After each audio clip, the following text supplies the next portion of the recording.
विचार चल रहा था भेद व्यपदेश अच्छे सूत्र का।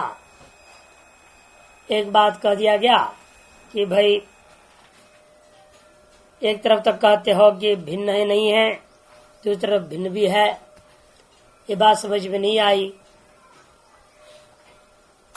कर्म करते विरोध वगैरह है, लब्धा ही लब्धा भी नहीं हो सकता, ये सब आप कैसे कह देते हो?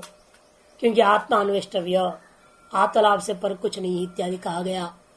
इसलिए लब्धा ही वास्तव में लब्धव्य है, लब्धव्य ही लब्धा बन जाता है, दोनों में कोई भेद नहीं।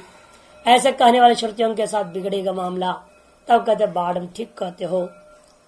लेकिन भेद जो है ना अज्ञान कालीन वस्तु को लेकर कथन किया जा रहा है।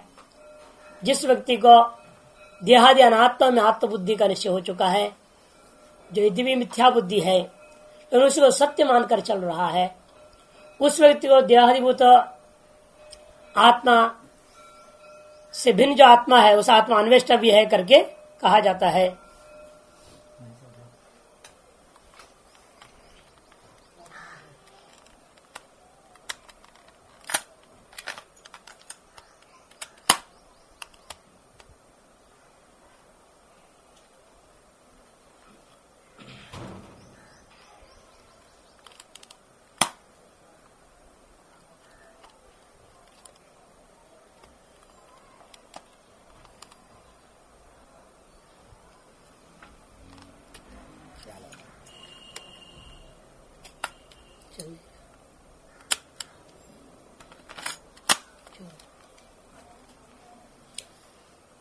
तो तब जवाब में कहा गया भाई देहादिभूत से आत्मना, उस आत्मा का देहादि रूपी जो आत्मा से भिन्न, उसके लिए कहा गया आत्मा अन्वेष्टव्य।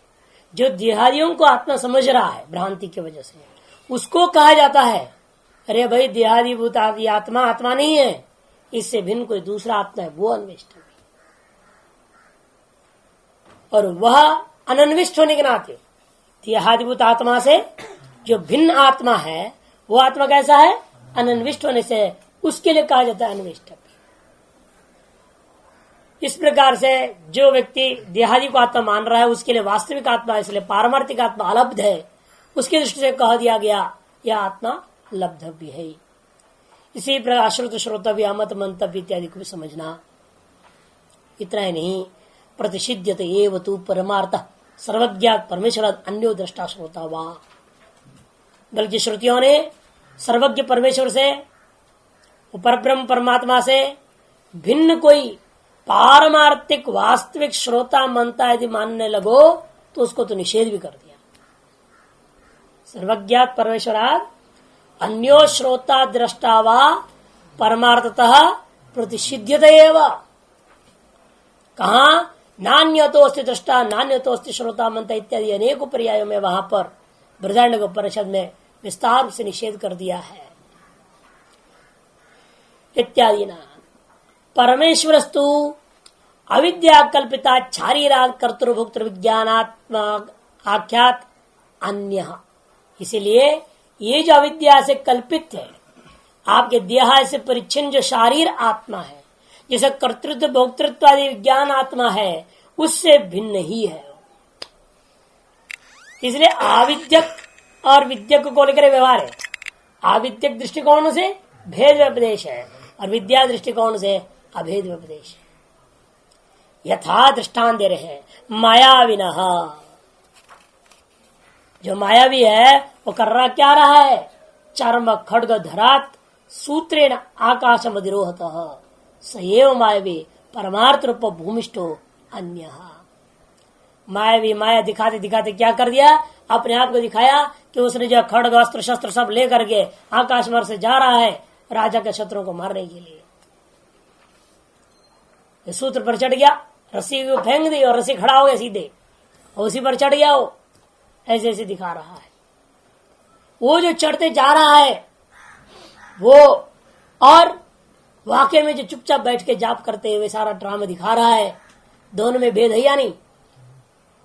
एक अविद्या माया से कल्पित है उसकी, और एक वो वास्तविक है, और दोनों ही वास्तव में है, विद्यमान है।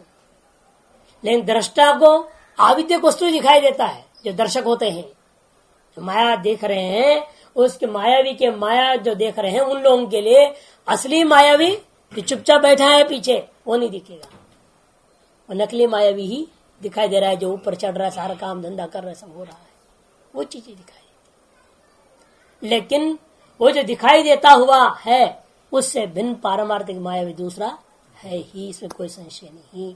सैव मायावी परमार्थ रूप भूमिष्ठ, इसलिए ना भूमिष्ठ जो ऊपर चला गया, आकाश में लड़ाई लड़ रहा है, सब कुछ हो रहा है, तो वो अलग है। और जो भूमि पर बैठे चुपचाप जो जप करता हुआ मान संकल्प करते जा रहा है, वो जैसे जो कल्पना करते जाता है वैसे वैसे सब कुछ वह दिखाई देता है। ये दृष्टांत को विस्तार रूप में पहले मांडुक्य में विचार कर चुके हैं। यथा व घटाकाशाद उपाधि परिच्छिन्नाद अनुपाधि परिच्छिन्न आकाश अन्य, अथवा और भी स्पष्ट समझना चाहते हो तो घटावच्छिन्न आकाश है, पटावच्छिन्न आकाश है, मठावच्छिन्न आकाश है, ये सब परिच्छिन्न आकाश हम अनुभव करते हैं। लेकिन सोपाधिक आकाशों से भिन्न एक निरुपाधिक आकाश, अपरिच्छिन्न आकाश, सर्वव्यापक आकाश, सर्वगत आकाश, वो भिन्न ही है। इसी प्रकार यहां पर भी समझना, ईदृशंच विज्ञानात्मा परमात्म भेदम आश्रित्य सोपाधिक निरुपाधिक, माइक अमाइक, आविद्यक साविद्यक, एतादृश जो भेद है विज्ञानात्मा और परमात्मा में, उस कल्पित भेद को आश्रित करके ही इन सूत्रों को पूर्व में कह दिया। नेत्र अनुपत्ति है, भेद उपदेशाच इत्यादि कहा गया है। और भी हेतु है, दोबारा पूर्व में जो पूर्वाधिकरण में जो निश्चय दिया है, प्रधान जगत कारण नहीं है, ब्रह्म ही जगत का अभिनिमित्तोपान कारण है, उसी को दोबारा यहां पर भी स कामयत, यहां भी है ना, स कामयत आ गया था, तो स कामयत के आधार पर दोबारा उसको स्थापन करते। कामाच नानुमानापेक्षा, कामाच नानुमानापेक्षा, कामाच न अनुमानापेक्षा, चार पद है। कामात स्वकामित इत्यादि कामेतृत्व को कथन करने वाली साक्षात श्रुति के कारण से आनुमानिक जो प्रधान आदियों को आनंदमय शब्द से या कारण रूप से ग्रहण करने की अपेक्षा नहीं है। आनंदमय अधिकारे च स्वकामयत बहुश्याम प्रजायति, 2:6 में, आनंद में 2:5 में था, रसोई से 2:7 में है, बीच 2:6 में जहां पर विचार चल रहा था उसी में ही स्वकामित बहुश्याम प्रजा इत्यादि भी सतपोतप्यता इत्यादि प्रकरण कामितृत्व का निर्देश किया गया है। वह निर्देश को देखते हुए न आनुमानिको सांख्य परिकल्पितम अचेतनम प्रधानम आनंदमय कारणत्व अपेक्षितव्यम।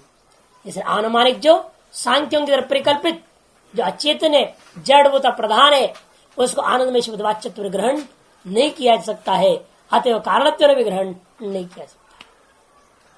कहते इस बात को कहने की क्या जरूरत थी, ये तो पूर्व में बोलना चाहिए था। कहते ठीक कहते हैं, लेकिन इक्षित नाशब्दम यदि निराकृतम अपनी इक्षत्य ग्रहण में विस्तृत से विवेचन करके निराकरण कर चुके हैं हम, फिर भी निराकृत प्रधानम पूर्व सूत्रोदाहरताम कामितृत्व श्रुति माश्रित्य, पूर्व सूत्र में जो उदाहरत वाक्य था सब कामित इत्यादि, उसे कामितृत्व का श्रवण होने के बाद उस श्रुति को आश्रय करके प्रसंगात पुनर्निराकृत है, प्रसंगवशात पुनर्निराकरण किया।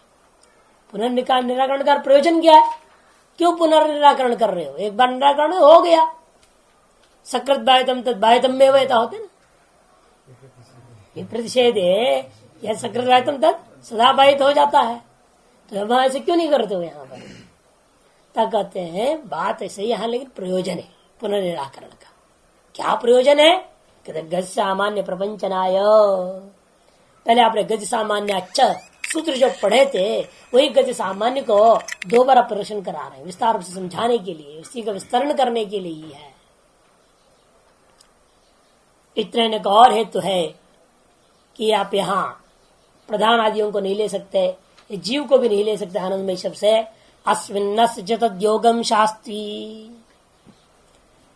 क्योंकि आगे उसी 2:7 में रसोवेश इत्यादि के आगे में कहा कि जब ये इस अदृश्य अनात्म्य अनिरुक्त अनिलयन को अभय पद को प्राप्त कर जाता है वो मुक्त हो जाता है। और किंचित भी उधर मंत्रम कुरुते, किंचित भी भेद कर देता है, वह संसार का भय को प्राप्त करता है, बंधन को प्राप्त करता है। अर्थात जो आनंदमय में निष्ठा कर लिया उसकी तो मुक्ति। ऐसे जो कह रहे हैं वो आनंद में फिर जीव कैसे हो सकता है या प्रधान कैसे हो सकता है? जीव जो है अपने परिच्छिन्न भाव को स्वीकार करा रहेगा तो ऐसे मुक्त हो जाएगा? नहीं हो सकता। जब तक अपने अपरिच्छिन्न स्वरूप का अनुभव नहीं करता तब तक वो बंधन में ही रहेगा।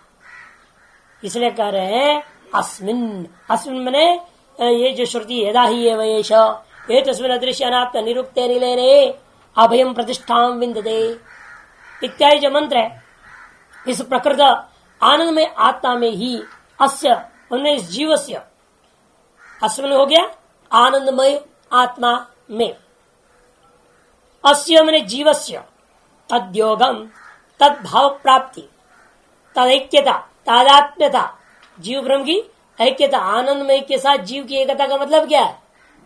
आनंदमय ब्रह्म होगा तभी जीव उस ब्रह्म के साथ एकीभूत होता है, तभी अभय पद की प्राप्ति है। अस्य तद्योग मने तद्भावापत्ति अर्थात मुक्ति मोक्ष का शास्त्री उपदेश करती है श्रुति। इसलिए जीव तो प्रधान आनंदमय शब्द वाच्य नहीं हो सकता, ब्रह्म ही होना चाहिए। ये ध्यान रखिए कि सारी बात पहले 2 वर्णक हम लोगों ने श्लोक पढ़ा है, ये प्रथम वर्णक की व्याख्या है।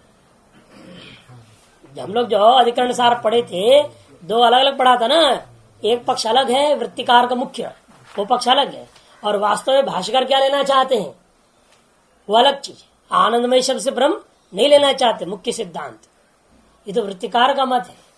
इसे वृत्तिकार से शास्त्रार्थ भी होगा, तो सिद्ध करेंगे इसे आनंदमय शब्द का वाच्य शुद्ध ब्रह्म नहीं हो सकता, ब्रह्म पुच्छम पृष्ठा से ब्रह्म को ही शुद्ध ब्रह्म से लेना है, ऐसा बाद में सिद्ध करेंगे द्वितीय वर्णक में। ये तो प्रथम वर्णक चल रहा है, उसके हिसाब से सारी बातें कही जा रही है। तो इतश्चन प्रधान जीवे व आनंदमय शब्द, इसलिए भी प्रधान में अथवा जीव में आप जो आनंदमय शब्द का प्रयोग नहीं कर सकते। यस्माद् अस्मिन् आनंदमय प्रकृत आत्मनि प्रतिबुद्धस्य अस्य जीव से तद्योगम शास्त्री, क्योंकि इस आनंदमय रूपा जो प्रकृत आत्मा है ब्रह्म है उसमें यदि प्रतिबुद्ध हो गया, जागृत हो गया, अर्थात उसका अनुभव कर लिया, तो क्या होता है अस्य जीवस्य, इस जीव का क्या कथन हुआ? तद्योगम शास्त्री। तद्योगम का मतलब तद आत्मना योगे जो तद्योगम तद भावापत्ति ही मुक्तिरित्यर्थ, उसके साथ योग हो गया। किसके साथ? उसके साथ तत् योग, तेना सा योगा तदात्मना योगा, तत्वने कौन? वो आत्मा ब्रह्म, उसके साथ इस जीव का योग हो गया, मैंने उस जीव का उस ब्रह्म के साथ तद्भाव प्राप्ति हो गई, अर्थात मुक्ति हो गया। ये कथन किया है शास्त्र ने। कहाँ का है तद्योगम शास्त्र? कस्मिन शास्त्र है? शास्त्र भी ये देख लो, यदा ही ये वैशे तस्मिन् अदृश्य अनात्म्य निरुक्त निलेने अभयम प्रतिष्ठां विन्दते अथ स अभयम गतो भवति, यदा ही ये वैशे तस्मिन् उदरम मंत्रं कुर्वे अथ तस्य भयम भवति। इस प्रकार से स्पष्ट ही कह दिया, यदा ही एव एष जीवात्मा एतस्मिन्, ये जो एष कौन से? जीवात्मा। जिस काल में, जिस समय में ये जो जीवात्मा है उस अदृश्य अनात्म्य अनिरुक्त अनिलय अभय रूपा में प्रतिष्ठा को प्राप्त करता है, उसमें क्या होता है? अभयम प्रतिष्ठा विन्दते, भयरहित प्रतिष्ठा को प्राप्त कर जाता है। जब तब वो जीव क्या हो जाएगा? सो अभयंगत, अभय पद को प्राप्त कर जाता है। और यदा ये वैसा, और जब यही जीव ये तस्मिन उसी आत्मा में उस ब्रह्म में उदरम उत अरम अंतरं कुरुते किंचित अल्पम अपि भेदं कुरुते अत तस्य भयं भवति, तो उसको भय प्राप्त होता है। एतदुक्तम भवति, यहाँ पर यह बात कह दिया गया है। क्या? यदा एतस्मिन् आनंदमये अल्पमपि मैंने अंतरम अतादात्म्य रूपम, यदि इस आनंदमय में थोड़ा सा भी अल्पम उत्कार कर दे, अल्पम अंतरम मैंने अतादात्म्य रूपम पश्यति, मैं जीव अलग हूं, वो ब्रह्म से तादात्म्य नहीं हूं, मैं जीव ब्रह्म नहीं हूं, ऐसा जो निश्चय कर लेता है तो तदा संसार भयात न निवर्तते, तब यह संसार भय जो प्राप्त हो रखा है इससे निवृत्त कभी नहीं हो सकता। यदा तो तस्मिन् आनंद में निरंतरम तादात्म्य प्रतिष्ठति, और जब यह जीवात्मा उस अपने आत्मस्वरूप ब्रह्म रूप आनंदमयी में निरंतर तादात्म्य भाव होकर से प्रतिष्ठित हो जाए, तदा संसार भयात निवर्तते, तब निश्चित रूप में संसार भय से निवृत्त हो जाता है। तच्च, यह मंत्र का यह अर्थ तभी घट सकता है जब यहां पर आनंदमय शब्द से परमात्मा को ग्रहण करोगे। तच्च परमात्म परिग्रह ये घटते न प्रधान परिग्रह जीव परिग्रह वा, और ये सारा अर्थ जो है वाक्यार्थ परमात्मा को आनंदमय शब्द से परमात्मा को ग्रहण करने पर ही होता है, प्रधान को ग्रहण करने पर या जीव को ग्रहण करने पर नहीं होता। तस्माद आनंद में है परमात्मा स्थितम, इसलिए आनंद में जो है यही परमात्मा है स्थित हो गया। अब द्वितीय वर्णक आरंभ करेंगे। इदंतु ये वक्तव्यम, लेकिन यहां पर यह हमें और कहना बाकी है। सूत्रों के आधार पर, सूत्रों के यथाश्रुत अर्थ को लेकर के वृत्तिकार ने क्या किया, यथाश्रुत अर्थ ले लिया, लेकिन यथाश्रुत अर्थ ले नहीं सकते, ये बात तो ध्यान नहीं दी है। जैसे आनंदमय अभ्यासात, और क्या दिया वृत्तिकार ने, विज्ञानम आनंदम ब्रह्म आनंदम आनंदम बताया। अरे आनंदमय शब्द का अभ्यास कहाँ है, आनंद शब्द का अभ्यास है, आनंदमय शब्द का तो अभ्यास नहीं है। आनंदमय शब्द अनेक बार आया क्या, अलग अलग उपनिषदों में। इस उपनिषद में भी जिन जिन वाक्यों को दिखाया आपने, उसमें क्या था, केवल आनंद शब्द था, आनंदमय शब्द तो नहीं था। इसलिए आनंदमय शब्द का अभ्यास तो है नहीं, तो आनंदमय अभ्यासात का अर्थ आप जो ले रहे हैं इसलिए वो ठीक नहीं है। इसलिए आनंदमय अभ्यासात,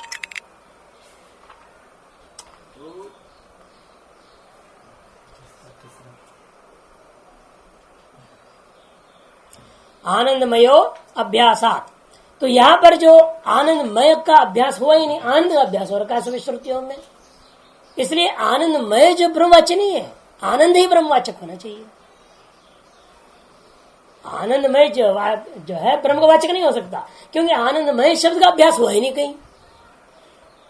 जिसका ब्रह्म के पर्याय रूप में सर्वत्र अभ्यास हुआ है वही तो ब्रह्म का वाचक होगा। तो आनंद इसलिए ब्रह्म का वाचक होना चाहिए, न कि आनंद।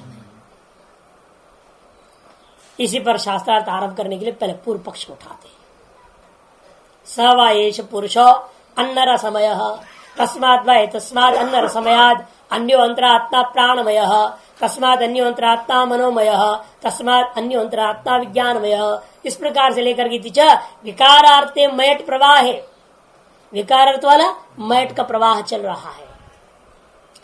सती आनंदमय एव अकस्मात अर्धज्योति न्याय कथमिव मयट प्राचुर्यार्थत्वं ब्रह्म विषयत्वं च आश्रयता। बात वही ना, धारा प्रवाह में पतित क्या वही प्रश्न उठाया, शुरू वहीं से करेंगे। जब सब विकार अर्थ वाला है, यह भी जरूर विकार अर्थ में ही होना चाहिए, क्योंकि इसको भी धारा के अंतर्गत लूंगा। यो अंतिम छोर नहीं है जिसको समझ रहे थे आप। वृत्तिकार को भ्रांति है कि आनंदमय अंतिम छोर है, नहीं, वो अंतिम जो मिलन स्थान है समुद्र का वो पुच्छ है, ब्रह्म पुच्छम प्रतिष्ठा, जहां साक्षात ब्रह्म शब्द आया हुआ है। इसलिए आनंद में क्या, ये भी धारा अंतर्गत ही है।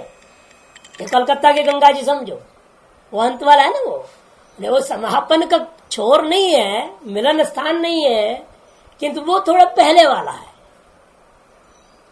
हानि की अपेक्षा से तो बहुत आगे का है। गंगोत्री इत्यादि के अपेक्षा कलकत्ता पे जो गंगा जी हो तो सारा आगे की हो गई, लेकिन वो अंत नहीं है। वास्तविक अंत तो उसका भी जो संगम स्थान है वो यहाँ कौन सा है, तो भाष्यकार बताना चाहेंगे वो ब्रह्मपुच्छम प्रतिष्ठा है। इसलिए इस आनंदमय को भी विकारत्व में ही लेना चाहिए। तब पूर्व पक्षी लेकिन पर उठाएगा तो वृत्तिकार क्या जवाब देंगे, वो अलग बात। वृत्तिकार को जवाब देंगे, सिद्धांत तो बाद में आएगा अत्रोच्यते। अब पहले पूर्व पक्षी और वृत्तिकार का परस्पर भिड़ंत चलेगा। पूर्व पक्षी कहता है अचानक ही आप जो अर्ध जरूरतीय न्याय लगा दिया, आपने एक तरह से अर्ध जरूरतीय न्याय लगा दिया, 4 पर्यायों में विकार अर्थ ले लिया और एक पर्याय में क्या लिया, प्राचुर्य अर्थ ले लिया। ये तो उसी प्रकार के हैं। ये आदमी का जो सिर जवान है, इसके दोनों हाथ जवान है, इसका जो है पूरा धड़ का बाग जवान है, लेकिन दोनों पैर बूढ़े हो गए हैं, ऐसे कैसे होगा? एक चीज संबंधित है, एक कथन प्रकरण से संबंधित जब हो जाए, जब उसमें से 4 जो है युवा हो और एक हिस्सा जो है बूढ़ा हो, ये नहीं हो सकता। इसी प्रकार से यहां पर भी अर्धजरितीय न्याय से आपने लेकिन गड़बड़ कर दिया है। 4 को कर दे विकार में और 1 को कर दे प्राचुर्य में। कथम मैट प्राचुर्यार्थत्वम ब्रह्म विषयत्वंचा, इसलिए प्राचुर्य वाला कैसे हो सकता है, ब्रह्म विषय वाला कैसे हो सकता है? इति चेत वृत्तिकार जवाब दे रहे, मुख्य सिद्धांत नहीं, भाष्यकार का नहीं। मांत्र वर्णिक ब्रह्माधिकार आदि चेन्ना, मांत्र वर्णिक ब्रह्म का अधिकार चल रहा है। सत्यम ज्ञानम अनंतम ब्रह्म ब्रह्म विदा प्रोति परम, वहां से चले आया हुआ अधिकार, उस अधिकार के वजह से मैं मानता हूं।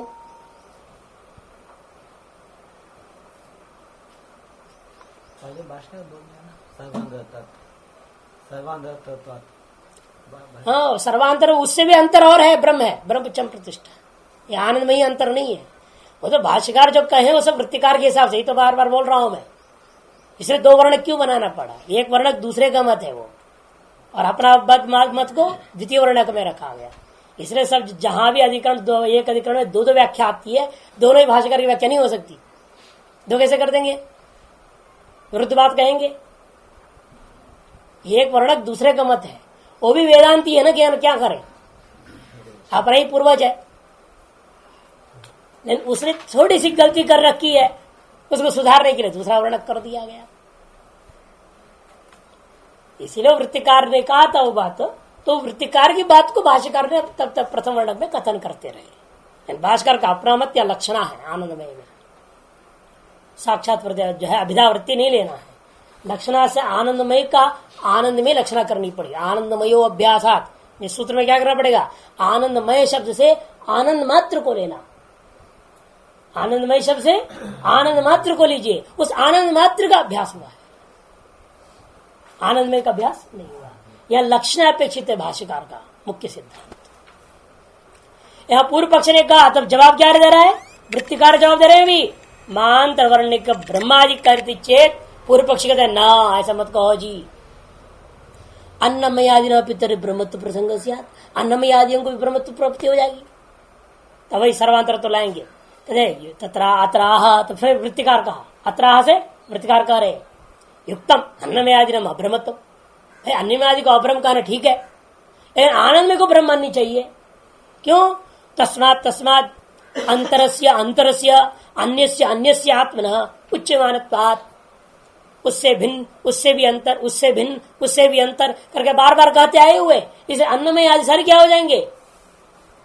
अब्रह्म। आनंदमय से आगे कहा नहीं, आनंदमयात् न कश्चित अन्य आंतर आत्मोच्यते, आनंदमय से भिन्न, आनंदमय से भी अंतर कोई दूसरी आत्मा की चर्चा नहीं है। तेना आनंदमय से ब्रह्मत्व, इसलिए आनंद में ब्रह्मत्व मानना चाहिए, वृत्तिकार कह रहे हैं। यही बात है जो पूर्व में सूत्रों में निर्णय दे दिया है वृत्तिकार ने। अन्यथा प्रकृत हान अप्रकृत प्रसंगात, नहीं तो प्रकृत का हान और अप्रकृत की प्रक्रिया की प्रसक्ति हो जाएगी, ये आपत्ति है। अतएव आनंदमय शब्द का अर्थ ब्रह्म ही लेना चाहिए, वृत्तिकार ने बात स्थापना कर दिया। तब सिद्धांति कहता है यहां से अत्रोच्यते, अमुख्य द्वितीय वर्ण का असली रहस्य यहां से खुलेगा। अत्रोच्यते, इसे इदं तो यह वक्तव्य से ही द्वितीय वर्ण आरंभ हो गया। यदि वह कहा नहीं, इस के बाद इति प्रथम वर्ण काम ऐसे बोलना चाहिए, इति प्रथम वर्ण कम समाप्त। अब ध्यान द्वितीय वर्णक आरंभ हो रहा है। अत्रोच्यते यद्यपि अन्नमयादिभ्य इव आनंदमयाद अन्यो अंतरात्मेति न श्रुत। ठीक कहते हैं आप, वृत्तिकार को बता रहे हैं भाष्यकार, आपका कहना बिल्कुल सही है। अन्नमय आदि के बाद अंतरा अन्य अंतरा अन्य अंतरा अन्य जैसे बोला गया, वैसे आनंदमय के बाद में अन्यो अंतरात्मा नहीं कहा गया है। ये बात हम मानते हैं। यद्यपि आपका कहना बिल्कुल ठीक है, अन्नमय आदियों की अपेक्षा जैसे हुआ वैसे आनंदमय से भी अन्य, आनंदमय से अंतर आत्मा का कोई अन्य कथन नहीं हुआ है। तथापि फिर भी न आनंदमय से ब्रह्म, फिर भी ये जो आनंदमय है वो ब्रह्म नहीं हो सकता वाच्यार्थ रूपेण। यथा आनंदमय प्रकृति श्रूयते, जिसलिए आनंदमय का प्रकृत करके तस्य प्रियमेव शिरः मोदो दक्षिण पक्ष प्रमोद उत्तर पक्ष आनंद आत्मा ब्रह्म पुच्छम प्रतिष्ठा इति सावयव कथन हुआ है। इसकी जवाब दे चुके, अवयव का कथन कभी जवाब दे चुके, अभी यही आएगा, दोबारा वृत्तिकार शास्त्रार्थ करेंगे यहाँ। तथा यद ब्रह्म मंत्रवर्ण प्रकृतम, भाष्कर पहले अपनी बात रख देंगे स्पष्ट। जगह जो मंत्रवर्ण में प्रकृत था वो आनंदमय से नहीं कहा जा रहा है, क्योंकि आनंदमय से नहीं कहा, किंतु कहां कहा, ब्रह्मपुच्छम प्रतिष्ठा से कह रहे। प्रकृत क्या है, सत्यम ज्ञानम अनंतम ब्रह्म, मंत्र वर्ण में प्रकृत था सत्यम ज्ञानम अनंतम ब्रह्म इति। तद यह उसी को यहाँ पर आनंदमय के जो है पर्याय में, पंचपर्याय है ना, पंचकोश, आनंदमय पर्याय में क्या किया, ब्रह्म पुच्छम प्रतिष्ठा से ब्रह्म शब्द से स्पष्ट कह रहा है। यदि आप ब्रह्म शब्द से न कहा होते, कुछ और कहा देते, तब तो मैं मान भी लेता आनंदमय ही ब्रह्म। लेकिन आनंदमय ब्रह्म इसलिए नहीं हो सकता क्योंकि उसी जो है पर्याय का, उस कोश का अधिष्ठान रूपेण, प्रतिष्ठा के रूपेण ब्रह्म का। यहां कहेंगे वृत्तिकार, ब्रह्म तो कुछ के रूप में कदे अवय रूप में कथन किया, अवय भी है, उसके भी जवाब देंगे, सब बात तो ठीक है। तद विजिज्ञापयिषया एव अन्नमयाद्या आनंदमय पर्यंता पंचकोशा कल्प्यन्ते। ये जो पुच्छ रूपा सर्वाधिष्ठान रूपा जो ब्रह्म है उसी को ज्ञापन कराने की इच्छा से, विजिज्ञापयिषया बोध कराने की इच्छा से अन्नमय से लेकर के आनंदमय पर्यंत पंचकोशों का वर्णन किया है। तत्र कुतः प्रकृता न प्रकृत प्रसंग, फिर आपने कैसे कह दिया, यदि हम कदे आनंद में ब्रह्म नहीं है तो आपने कदे प्रकृत का हान हो जाएगा, अप्रकृत प्रक्रिया की प्रसक्ति होगी, बताओ अब दोष कहाँ है। तो वृत्तिकार कहते नहीं है दोष, ननु आनंदमय से अवयवत्वेन ब्रह्म पुच्छम प्रतिष्ठा उच्यते अन्नमयादि नामी व इदम पुच्छम प्रतिष्ठा इत्यादि। जैसे आनंदमय का अवयव रूपेण कहा ना ब्रह्म को, जो अवयव है वो तो मुख्य नहीं हो सकता, वो तो गौण है, अवयवी ही तो मुख्य होगा। आप मुख्य है कि आपके हाथ मुख्य है? अरे भाई हाथ तो गौण है, मैं हूं तो मेरा हाथ है, नहीं तो गाय को हाथ रहेगा, हाथ तो मर गया, फिर तो मैं हूं नहीं इसमें तो क्या होगा, फिर सारा शरीर ही मुर्दा हो गया, हाथ ही मुर्दा हो जाएगा। तो मैं ही मुख्य हूं, अवयवी, अवयव मुख्य नहीं होता, इस वृत्तिकार का कहना है। और ये जो ब्रह्म को अवयव रूपेण कथन किया हुआ है इसमें मुख्य अर्थ में ग्रहण नहीं किया जा सकता, इसलिए आनंदमय ही ब्रह्म है। पूर्व पक्ष फिर खड़ा कर दिया वृत्तिकार ने, अन्नमय आदियों में जिस प्रकार से है उसी प्रकार से अवयव रूपेण ब्रह्म को कथन किया गया है। तथा कथम ब्रह्मण स्वप्रधानत्व, ब्रह्म को प्रधान कैसे मान सकते हो, स्वप्रधानत्व कथम शक्य विज्ञातुम। तब जवाब में सिद्धांत के प्रकृतत्व इति ब्रूमा, जवाब दे चुका हूं प्रकृतत्वात्। प्रकृतत्वात् बोलते हम भी तो प्रकृतत्वात् ही कह रहे हैं, उसने भी तो यही कहा था प्रकृतत्वात्, वृत्तिकार ने भी। इसे वृत्तिकार कहते देखिए महाराज प्रकृत तो है, उपक्रम उसका है जरूर, लेकिन उपसंहार नहीं है। कैसे, ननु आनंदमय अवयवत्वेना भी ब्रह्मणि विज्ञाय माने न प्रकृतत्वं हीयते, क्योंकि आनंदमय का अवयव रूपेण ब्रह्म को बोध कराने पर प्रकृतत्व का हान नहीं हुआ। क्यों, आनंदमय ब्रह्म है, ब्रह्म का वे ब्रह्म हो गया तो फर्क क्या पड़ा। आनंदमय ब्रह्म है, उस ब्रह्म के एक अवयव भी ब्रह्म ही है, तो आपत्ति क्या है? अवयव का अवयवी से अभेद करते कथन किया जा सकता है? अवयव का अवयवी से अभेद करते बार हो गया। इसलिए अवयवी का ही नाम को यदि किसी एक अवयव को दे दिया जाए तो क्या गलत है? जिसका नाम मान लो किसी आदमी का नाम हो गया पद्मकर, है ना, पद्मकर हो गया, कर भी एक है ना इधर अलग। अब पद्मकर नाम है गलत है अवयवी का, क्यों करे कहना है? ऐसा कोई नहीं कहेगा। जो अवयवी का नाम है वह नाम का एक अंश को आप अवयव में लेंगे तो कोई आपत्ति नहीं है, या अवयव का नाम को अवयवी में प्रयोग कर दिया तो भी कोई आपत्ति नहीं है। उसी प्रकार यहां पर भी मान लो जो ब्रह्म है अवयव है, उसका पर्याय कौन है? आनंद है। उस आनंद को हमने अवयवी का नाम में रख दिया, आनंदमय नाम रख दिया अवयवी को। इस एक अवयव का नाम तक कर, अथवा एक अवयव का नाम है नयन और आदमी का नाम रख दिया कमल नयन, गलत है क्या? गलत नहीं है। इसलिए अवयव के नाम को अवयवी का एक देश में जोड़ करके अवयवी की संज्ञा बना दिया जाए तो कोई आपत्ति नहीं है, तभी प्रकृति का हान नहीं होता कुछ भी। उसी प्रकार यहां पर भी प्रकृति हान कहां है? चेत तब सिद्धांत जवाब देता है, ठीक कह रहे हो तुम भी, लेकिन अत्र उच्यते तथा सती तदेव ब्रह्मानंदमय आत्मा अवयवी तदेव च ब्रह्म पुच्छम प्रतिष्ठा अवयव इति असमंजसम स्यात्। लेकिन असामंजस्य इसलिए होगा कि आनंदमय संपूर्ण करता ब्रह्म ले रहे हो। आनंदमय दृष्टांत दाष्टान्त में थोड़ा अंतर है। कर है और पद्मकर है, नयना है, कमल नयना है ना। अवयवी का नामयिक देश नयन है केवल, है ना। और आपने वैसा नहीं किया। अवयव का नाम ब्रह्म, ठीक है, और अवयवी का एक देश होना चाहिए ना ब्रह्म। जैसे दृष्टांत दाष्टान्त की सादृश्यता ढूंढोगे, कमल नयन का एक देश नयन है जो कि अवयव का नाम है। पद्म कर का एक देश कर है, उसका वो अवयव का नाम बन रहा है। लेकिन आप ऐसा नहीं कर रहे हैं। आनंदमय पूरा ही ब्रह्म में कह दिया और वही अवयव भी कह दिया, ये नहीं हो सकता। अवयव का नाम अवयव का एक देश में स्वीकार करते हो तो कोई आपत्ति नहीं है हमें, लेकिन आपने अवयवी का एक देश में नहीं मान रहे हैं। आप तो बार बार करें आनंदमय ही ब्रह्म है। आप एक कहते आनंद ब्रह्म है, आनंद में ब्रह्ममय है, तब तो कोई आपत्ति नहीं था। लेकिन आप तो आनंदमय को ब्रह्म सिद्ध कर रहे हैं। इसका मतलब क्या हुआ? अवयव संपूर्ण का नाम को अवयव के नाम के साथ अभेद कर दिया, ये नहीं हो सकता। अवयव का नाम को अवयवी का एक देश में रखना संभव है, विरोध नहीं बनता। अवयव का ही नाम अवयवी का नाम कर दो, ये नहीं होगा। वही कह रहे हैं तथा सति तदेव ब्रह्मानंदमय, तदेव ब्रह्म आनंदमय। वह ब्रह्म को आपने क्या कहा?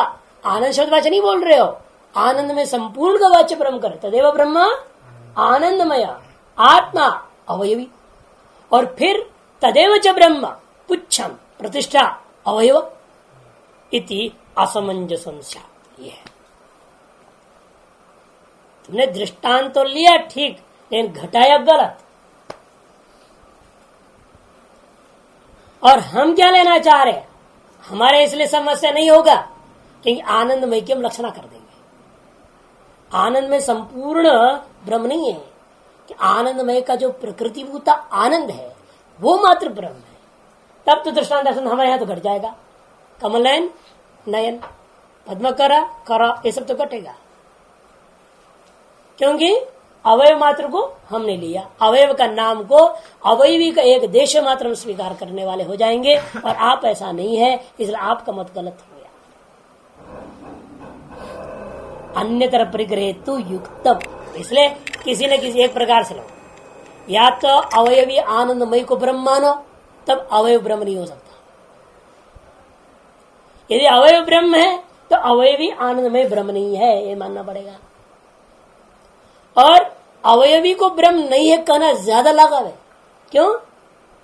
प्रत्यक्ष शब्द श्रवणात् ब्रह्म पुच्छम प्रतिष्ठा में ब्रह्म यह शब्द प्रत्यक्ष श्रुत है ना। इस प्रत्यक्ष श्रुत को बांधने की अपेक्षा से आनंदमय में लक्षण करके आनंद शब्द मात्र ब्रह्मवाचक मानना लाघव है। इसलिए कहते देखो अन्यतर परिग्रहित युक्तम, दो में से एक को ग्रहण कर लो, या तो आनंदमय को ब्रह्म को हो या अवयव को ब्रह्म को हो। इन अवयव को ब्रह्म करना ही क्यों उचित वो बात बता रही। इत्यत्रैव ब्रह्म निर्देश आश्रितम, लेकिन ब्रह्मपुच्छम प्रतिष्ठा इसी वाक्य में ब्रह्म का निर्देश मानना उचित है, अवयव में। क्यों? ब्रह्म शब्द सही होगा, ब्रह्म शब्द साक्षात श्रवण हो रहा है और वहां तो आनंदमय का अर्थ ब्रह्म को बना ब्रह्म करने के लिए बहुत लफड़ा करना पड़ेगा। साक्षात श्रवण है ही नहीं वहां ब्रह्म शब्द, यहां तो साक्षात श्रवण है। अतएव ब्रह्म पुच्छम प्रतिष्ठा में जो ब्रह्म शब्द है यही मुख्य अर्थ वाला है, यही प्रधान अर्थ वाला है। और आनंदमय को जो ब्रह्म कह रहे हो वो गौण होगा, मुख्य नहीं हो सकता। न आनंदमय वाक्य ब्रह्म शब्द संयोग अभावात्, आनंदमय वाक्य में आनंदमय शब्द का वाच्य ब्रह्म है ऐसा कहना उचित नहीं है, क्योंकि वहां ब्रह्म शब्द का संयोग ही नहीं। अपिचा, और दूसरी बात, ब्रह्मपुच्छम पृष्ठा इत्युक्त्वा इदम उच्यते, ब्रह्मपुच्छम पृष्ठा ऐसा कहा करके यह भी तो बात वहां कही गई है वाक्य शेष में। क्या वाक्य शेष में कहा? तदप्येष श्लोको भवति असन्नेव स भवति असत् ब्रह्मेति वेद चेत अस्ति ब्रह्मेति चेत्वेद संतम वेनं ततो विदुः। वाक्य शेष ही है उसी का। अस्मिंश्च श्लोके अनुकृष्य अननुकृष्य आनंदमयम ब्रह्मण एव भावाभाव वेदनयोः, क्योंकि इस देखो इस वाक्य में आनंदमय शब्द का अनुकरण नहीं किया है, आनंदमय शब्द का अनुवृत्ति नहीं है, किंतु आनंद मात्र का अनुवृत्ति है। ब्रह्म शब्द का, ब्रह्म पुच्छम प्रतिष्ठा में जो ब्रह्म शब्द आया उस ब्रह्म शब्द का अनुवृत्ति किया। असत ब्रह्मेति वेद अस्ति ब्रह्मेति वेद, ये नहीं कहा ना असद आनंदमयेति वेद अस्ति आनंदमयेति वेद, कहां है ऐसा? यदि आनंदमय शब्दवाच्य ब्रह्म होता तो श्रुति इन वाक्यों में भी आनंदमय शब्द का ही प्रयोग करती। लेकिन इन वाक्यों में इस मंत्र भाग में जो ये भी मंत्र है तदप्येष श्लोक होते मंत्र ही है, इस मंत्र में ब्रह्म शब्द प्रयोग हुआ, आनंदमय शब्द का प्रयोग नहीं हुआ है। अस्मिंश्च श्लोक है अननुकृष्य, माने आनंदमय शब्द का अनुवृत्ति नहीं किया, किंतु अवय में आया जो ब्रह्मपुच्छम दृष्टा का ब्रह्म शब्द जो है ब्रह्म ये ब्रह्मण एव भाव अभाव वेदन और गुण दोष अभिदानात्, भाव और अभाव का वेदन से गुण दोष का विधान किया हुआ गम्यते। इससे बोध हो गया ब्रह्मपुच्छम दृष्टा इत्यत्र ब्रह्मण एव स्वप्रधानत्वमिति। इसे ब्रह्मपुच्छम दृष्टा में जो ब्रह्म शब्द है यह स्वार्थ बोधक प्रधान है, समझो।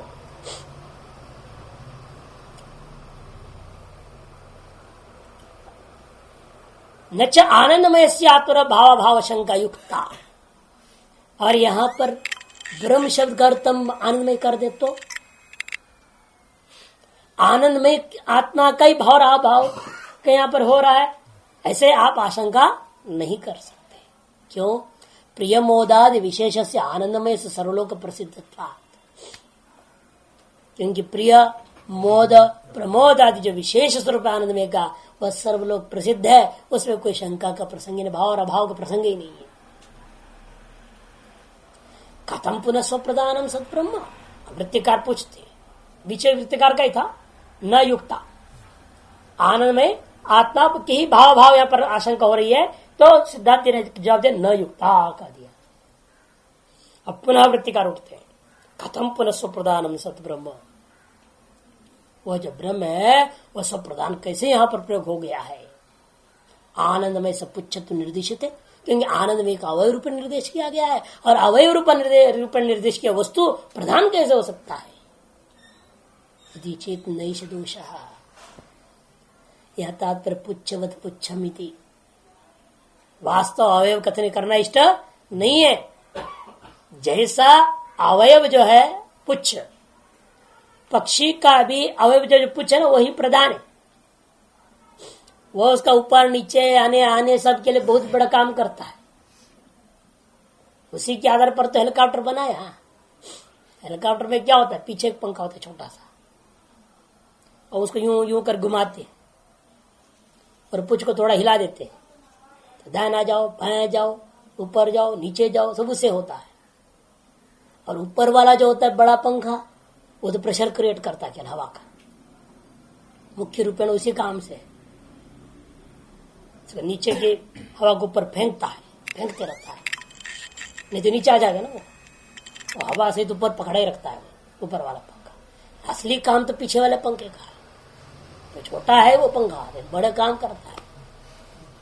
जिसने हेलीकॉप्टर चलाया है वो तो पता है ना, आप लोगों को क्या मालूम, आप सुन के जानकारी ले लो।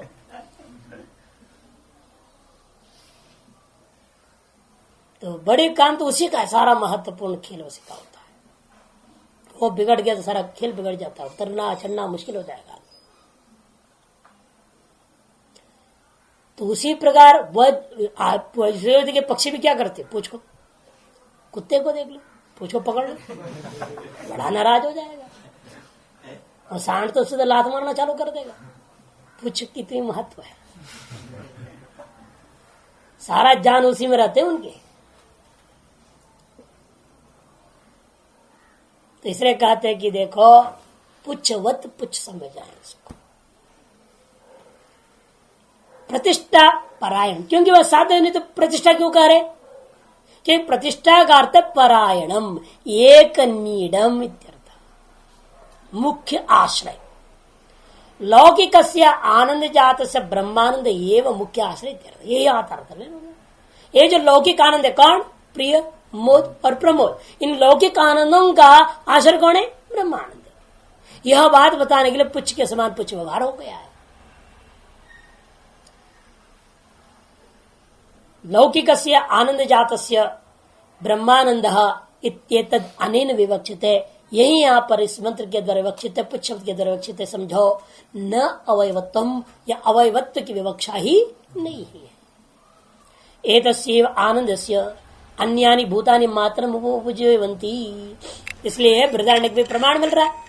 इसी आनंद के एक मात्रा को लेकर अन्यानि सर्वाणि भूतानि उपजीवन्ति, सारे भूत संसार जो ना उसी ब्रह्मांड के एक मात्रा को लेकर उपजीवित है। इति श्रुत्यंतरा बृहदारण्यक। अपि च आनंदमय से ब्रह्मत्वे प्रियादि अवयवत्वेन सविशेषम ब्रह्म अपिपगंतव्यम। इतना ही नहीं, एक और भेद दे रहे आचार्य जी, आनंदमय से ब्रह्मत्वे, आनंदमय को ब्रह्म माने में समस्या होगा। प्रियादि अवयव सविशेषम ब्रह्म अभिगंतव्यम, प्रियादि अवयवों वाला वो हो गया ना, जो अवयवों वाला होगा वो सविशेष होगा। निर्गुण ब्रह्म का कथन का हुआ। प्रकृति निर्गुण और सब उपसंहार सविशेष कैसे हो सकता है, सगुण कैसे हो सकता है। प्रकृति के अनुसार उपक्रम के अनुसार उपसंहार होना चाहिए। जब प्रकृति निर्गुण है, उपसंहार भी निर्गुण होना चाहिए ना। अवयवों वाला का मतलब क्या है, सगुण हो गया, सविशेष हो गया, सोपाधिक हो गया। वो सोपाधिक से उपसंहार नहीं हो सकता है। अतएव आनंदमय शब्द से ब्रह्म नहीं हो सकता। निर्विशेषण तो ब्रह्म वाक्य शेष श्रूयते, और निष्विशेष ब्रह्म ही वाक्य शेष में भी श्रुत है। वांग मनस्य और गोचरत्व विधानात्, क्योंकि वांग मन के अविषित्व ने कथन किया है वाक्य शेष में।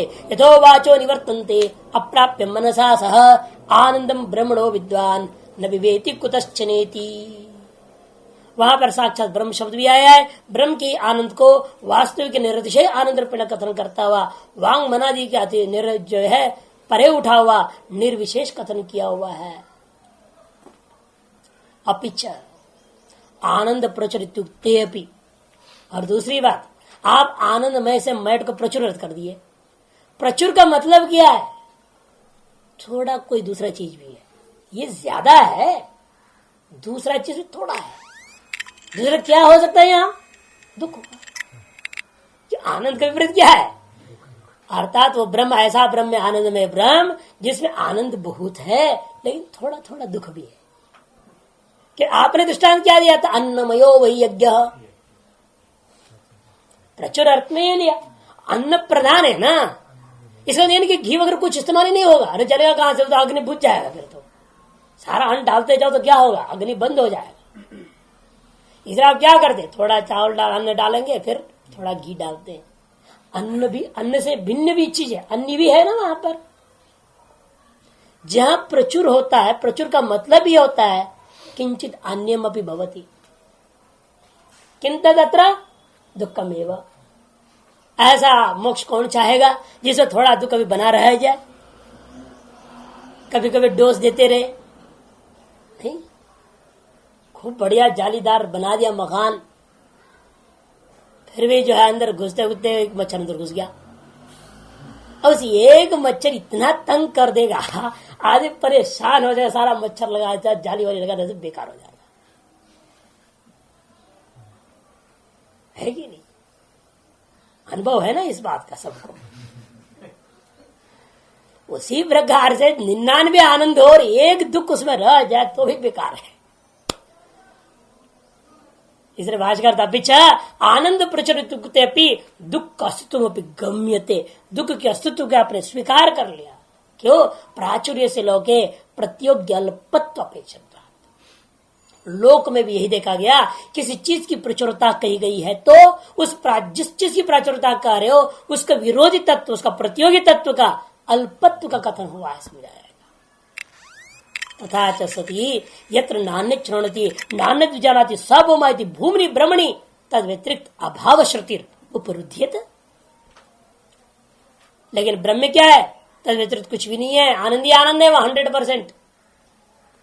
तो कहते हैं यत्र नान्य श्रृणोति नान्य जुना जाति स भूमा। अन्य का निषेध हुआ ना यहाँ पे, अन्य का निषेध है, वो श्रुति बिगड़ जाएगा। फिर उस श्रुति को कैसे अन्वय करोगे? यदि आप आनंद प्रचुर कोई ब्रह्म मान लोगे, फिर केवल आनंद जो है उसको ब्रह्म कैसे मान पाएंगे आप? उन श्रुतियों के साथ विरोध हो जाएगा। भूमनि ब्रह्मणि भूमारूपी ब्रह्म में तद व्यतिरिक्त अर्थात दुखादि का अभाव श्रुति है, वह श्रुति उपरुद्येत। इतना ही नहीं, एक और भी बात है, प्रति शरीरंच प्रियादि भेदाद आनंद में से विभिन्नतम। प्रत्येक शरीर में प्रिय मोद प्रमोद के अंतर है, इसे आनंदमय का भेद है। आपका आनंदमय कोश में अंतर है, दूसरे के आनंदमय कोश में थोड़ा गड़बड़ी है, इसलिए बेचारा पिल्स खाता, गोली खा के सोता है। अरे भाई गोलियां क्यों बनते? यदि सबकी आनंद में बराबर था, अब आनंद में चले जाते, सुषुप्ति में चले गए, बात खत्म हो गई। इन सबकी आनंद में बराबर नहीं है। किसी के यहाँ प्रियत्व है तो मोद प्रमोद नहीं है, किसी के मोद है तो प्रिय और प्रमोद नहीं है, कुछ न कुछ कमी है। और इस तरह के तारतम्य से सैकड़ों है, फर्क बहुत हो गया है। प्रत्येक शरीर का आनंद भिन्न भिन्न ही होते गया। इसलिए कोई लेट जाता है, लेटने के बराबर सेकंड भर नहीं लगता, वो खराटे चालू हो जाता है। उसका पूर्ण प्रिय मोद और प्रमोद सब कुछ है उसके पास, मजेदार है वो नहीं। और कहीं है तो वो घंटे 2 घंटे हो गए परेशान है, इधर कंबल इधर उधर कर रहा है, इधर कर रहा है, लाइट करता है, कुछ करता है, कभी जाकर लक्ष्य कर आएगा, परेशान है। 2-2 घंटे लग जाते, नींद ही नहीं आती, परेशान।